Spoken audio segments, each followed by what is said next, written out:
Hello, my friends. The Ukrainian Armed Forces continue to hold part of the Kursk region under control.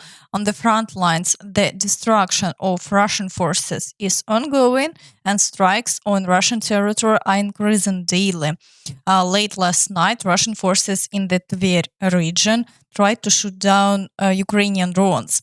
Meanwhile, Lukashenko decided to make a statement claiming that without nuclear weapons, they would no longer exist. Если бы сегодня не было советского ядерного щита, который сконцентрирован в России, нас не было бы.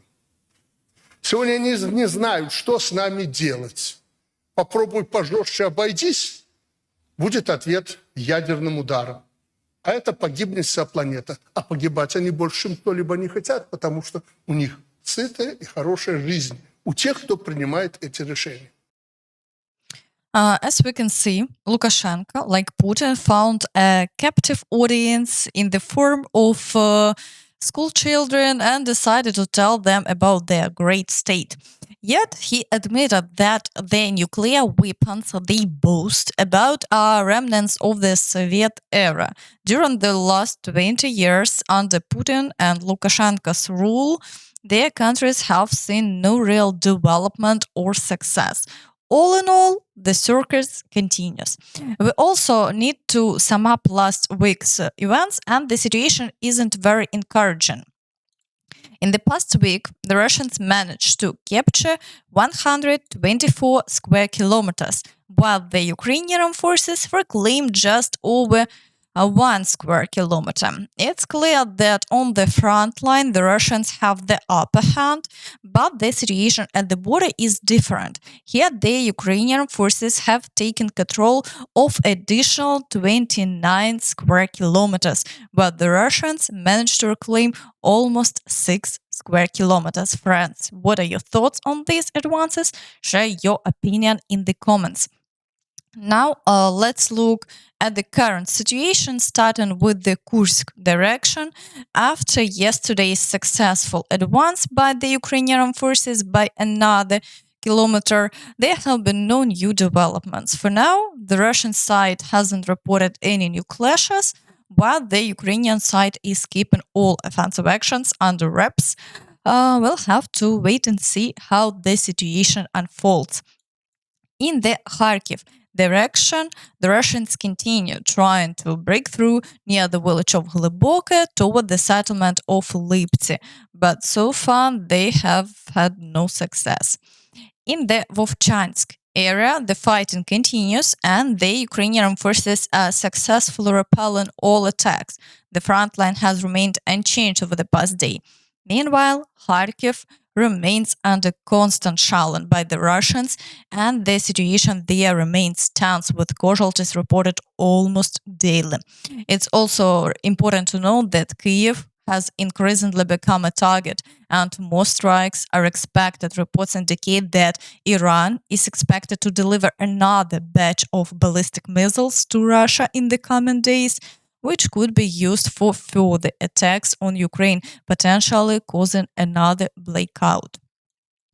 In the Kupiansk direction, the Russians are regrouping, so all attacks have temporarily stopped. Though shelling continues, their front line remains unchanged. In the Svatove area, following the capture of Nelypivka, all attacks have temporarily ceased. The Russians have been unable to secure positions near Lozova. However, further south, they continue their attempts to break through to Hrekivka and the village of Makivka. Despite this, the Ukrainian forces continue to hold the defense successfully, and the front line remains unchanged.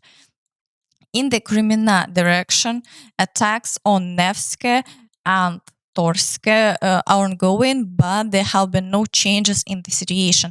The activity here is relatively low, with around 3 attacks per day. It seems that the battles in this area are more about keeping Ukrainian forces engaged rather than making any significant breakthroughs. The Russians appear to have little hope of achieving substantial success here.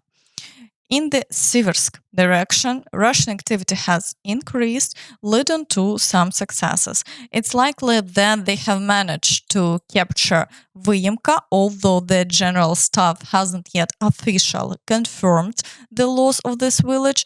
Fighting continues near Verkhnokamyanske and Pereizne, but no new successes have been reported in the past day. The situation is more complex in the Chasiv Yar direction. Around 10 assaults have been recorded over the past day, with the Russians advancing towards Markove and Maiske, which are just 5 kilometers from the current front line. The Ukrainian forces are doing everything possible to prevent them from establishing a foothold. If the Russians succeed, the situation in Chasiv Yar could become catastrophic, with northern flank potentially looming over the city, making it extremely difficult to repel attacks from all sides. Additionally, the battles for Hlyboke and Andriivka continue unabated. These villages are effectively encircled, making the situation extremely tense. In the Toretsk direction, the Russians continue their gradual advance. Fighting is now taking place on the outskirts of Toretsk, and assaults on Nelypivka persist. Recently, we discussed the battles for New York, which is now fully under Russian control. Over the summer, they achieved significant success here as well. Additionally, the shelling with cap bombs continues, making the situation very challenging. In the Pokrovsk direction, the Russians are also relentless in their shelling. Reports indicate strikes in the rear areas around Dobropilla, Mirnograd, and Pokrovsk. Russian attempts to advance closer to the main road are ongoing, with continued assaults on Vozdvizhenka, Kalinove, and efforts to break through the fields towards Tarasivka. It's important to note that on this section of the front, the Ukrainian Armed Forces are successfully holding them back. There have been no significant changes in the front line for a long time. However, further south, there are indeed problems. The Russians are advancing quite actively. Despite this, there are no new confirmed successes for the Russians today. Battles continue for Hrekivka, near Novogrodivka, for Selidove, near Kharkiv, but the Ukrainian Armed Forces are preventing further advances. Their progress has stalled. In Novogrodivka, the Russians are carrying out assaults on the slag heap of the second mine, but the Ukrainian Armed Forces are working to hold the defense. In the Kurakhove direction, fighting continues over Krasnohorivka, and as of now, the Russians still cannot fully capture this settlement. The Ukrainian Armed Forces are continuing to repel the advancing Russians. Battles are also ongoing near Heorhiivka and the village of Kostyantynivka, but there have been no new changes in the front line over the past day. In the Vuhledar area, the Russians are claiming another victory, asserting that they have started assaults on Vuhledar with some success. However, the Ukrainian Armed Forces have successfully repelled their attacks, and another batch of Russian troops and their equipment have headed for a concert with Kobzon. The front line remains unchanged, and the Russians haven't launched new attacks today, with only shelling being recorded. The assaults near Vodiane and Makivka are also ongoing, but there are no new developments. The only place where the Russians have achieved minimal success is Prechestivka, as reported by the Ukrainian troops. However, this hasn't led to any serious changes in the front line. For now, we will wait to see how events unfold further. In the Zaporizhia direction, there is a complete calm. The Russians are conducting shelling, but no new attacks have been reported, and the front line remains unchanged. It seems many remember that the Russians feared a new Ukrainian counteroffensive here. However, so far, no offensive actions have been observed, and the situation remains stable. In the Kherson direction, shelling of Kherson continues, and there are ongoing offensive actions near Kozachi Laheri. Yet, the situation remains unchanged. The Ukrainian Armed Forces continue to maintain control over the area. But there are some interesting developments from Crimea. Military transport related to nuclear control has been spotted in Crimea, according to Crim Rally.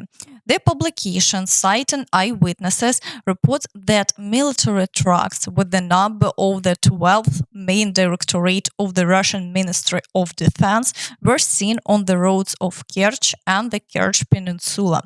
This agency is responsible for the storage, maintenance, and handling of nuclear munitions. Now let's return to the situation in Pokrovsk direction. The administration reports that fortifications in Pokrovsk have been since 2022. In Pokrovsk, fortifications are being built in certain cities at the head of the military civil administration. We have built several defensive lines already, including some for street fighting. We started this process together with the regional military administration, our communities, and military engineers back in March or April of 2022, the official said. He also assured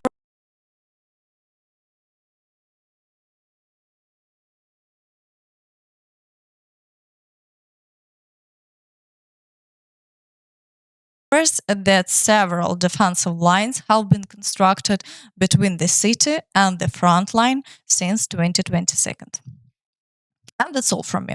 So please don't forget to like this video, subscribe to the channel, and hit the notification bell to stay updated on all the latest news. Thank you for watching, and see you next time. Bye bye.